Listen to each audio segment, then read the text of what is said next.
বন্ধুরা, অনেক বড় খবর বেরিয়ে সামনে এসছে। পিএল এর 20 জন সেনা মারা গেছে। আর কি কি হয়েছে সেটা আপনাদের বলবো, ভিডিওতে শেষ অবধি সঙ্গে থাকুন। বন্ধুরা, আপনারা তো জানেনই দিনকে দিন আমাদের ইস্টার্ন স্টেটের সিচুয়েশন কত খারাপ হয়ে যাচ্ছে, আর একটার পর একটা হামলা হয়েই যাচ্ছে। এই হামলা আর কেউ নয়, আমাদের দেশের মণিপুরি পিএলএ করছে। সেই সাথে এই পিএলএ বিদ্রোহী চীনের পিএল এর সঙ্গে মিলে গেছে। আজ্ঞে হ্যাঁ বন্ধুরা, চীনারাই এখন তাদের জন্য প্রশিক্ষণ এবং হাতিয়ার সাপ্লাইয়ে সাহায্য করছে, যেই কারণে তারা সহজে একের পর এক হামলা করেই যাচ্ছে। চীনের সঙ্গে মিলে কাজ করায় তারা বড় বড় জঙ্গি হামলা করছে।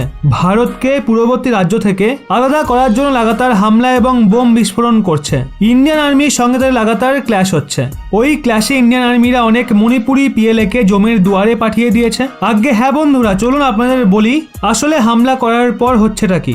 বন্ধুরা, এক তো পিএলএ চুপি চুপি সাধারণ নাগরিক এবং ভারতীয় সেনার ওপর হামলা করছে, আর হামলা করার পর যখন আমাদের ফোর্স এবং তাদের মধ্যে লড়াই হচ্ছে তখন তারা মায়ানমারের দিকে পালিয়ে যাচ্ছে। তো বন্ধুরা, আপনাদের বলি এই পিএলএর পুরো বেস ক্যাম্প মায়ানমারে বানিয়ে দিয়েছে, আর তারা অনুপ্রবেশের চেষ্টা এবং অন্যান্য কাজ মায়ানমার থেকে অপারেট করছে। বন্ধুরা, একবার পুনরায় এরকমই বড় হামলা হয়েছে, আর এইবার এই হামলা ইন্ডিয়ান আর্মি নয় বরং সিএনএ চীন ন্যাশনাল আর্মি মণিপুরি পিএল এর ওপর করে দিয়েছে। তো বন্ধুরা, আপনাদের বলি এই সিএনএ চীনের নয় বরং মায়ানমারের একটা ইনসার্জেন্ট গ্রুপ।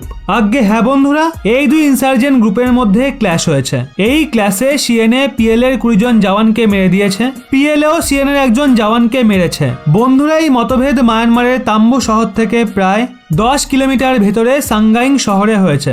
বন্ধুরা, কিছুদিন আগে মায়ানমার ভারতকে পিএল এর কিছু বিদ্রোহীকে সঁপে দিয়েছিল, যারা 46-এর অসম রাইফেলের জওয়ানদের ওপর হামলা করে মায়ানমার পালিয়ে গেছিল। ওই ক্ল্যাশে আমাদের 46 অসম রাইফেলের কমান্ডার সহ ওনার পুরো পরিবার মারা গেছিল।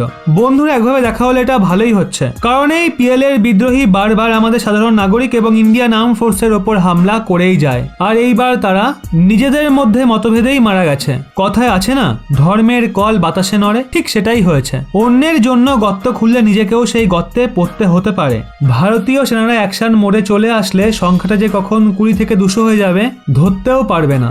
এই কথাটা কিছুতেই আতঙ্কবাদীদের মাথায় ঢোকে না। এই বিষয়ে আপনাদের কি মতামত? এই বিষয়ে কি আপনারা আমাদের সঙ্গে একমত? কমেন্টে অবশ্যই জানান।